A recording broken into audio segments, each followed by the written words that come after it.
Hello, ladies and gentlemen. Welcome to Alberta News and Views. Jagmeet, sellout Singh, won't say if his climate plan will include a consumer carbon tax. He wants an approach to the climate crisis that doesn't put the burden on the backs of the working people. So you can guarantee that Jagmeet Singh is going to tax the greedy CEOs and what he would deem the rich. But he is wealthy himself, so it won't be the millionaires, it will be the billionaires. And he always says we need to start making them pay their fair share. Well, what is a fair share of somebody's wealth? And what gives him the right to decide this? Check this out. Now, this journalist is really hard to hear, but she pretty much says, are you going to are you going to support a carbon tax or have a carbon tax once Justin Trudeau was gone? What is your climate policy? L'intérêt des Canadiens. On est prêt de voter dans l'intérêt des Canadiens pour chaque vote.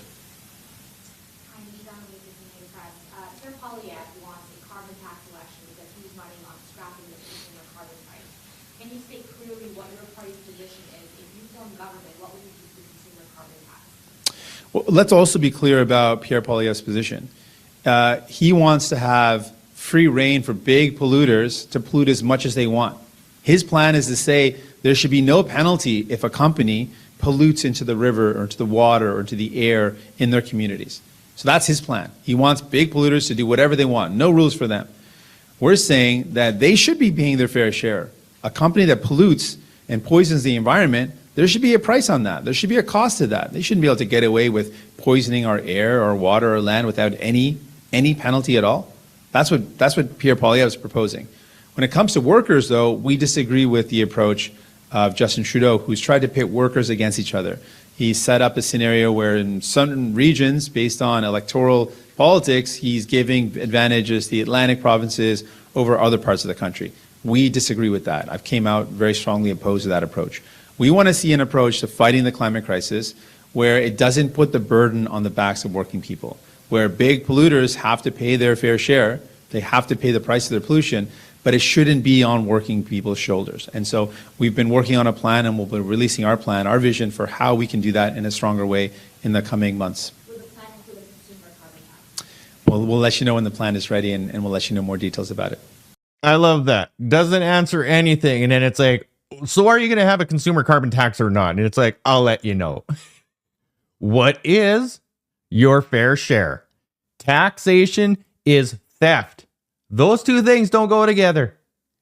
You cannot make somebody pay their fair share because you think that they are too greedy. Taxation is theft. Continuing on with the news. Here's Danielle Smith. So Justin Trudeau wants to dump a whole bunch of asylum seekers, immigrants, from Quebec and Ontario onto other provinces. This is what Danielle Smith had to say. Here, I'm going to try and blow it up for you so you can see it. There.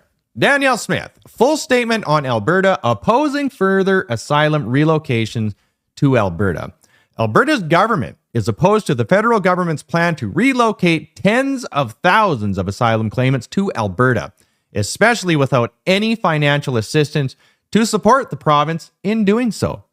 Alberta has always welcomed newcomers who possess our shared values and will continue to do so. However, last year alone, an all-time record of over 200,000 people moved to Alberta. That's like adding 2 new Red Deer-sized cities in just 1 year. Although Alberta represents only 11.8% of the Canadian population, we are currently supporting approximately 22%, over 70,000 people, of Ukrainian evacuees who arrived in Canada.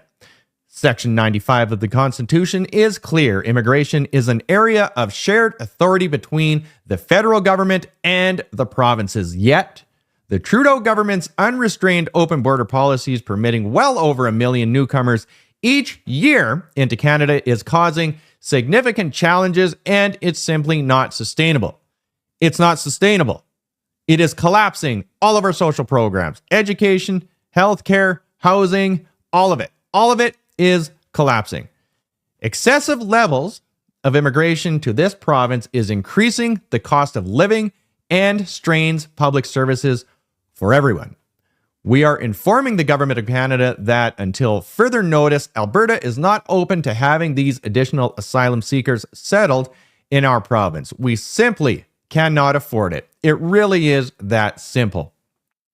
What kind of government brings in hundreds of thousands of people, millions of people, when there's no work for them, when there's no housing, there's nothing here for them? So why is the government doing this?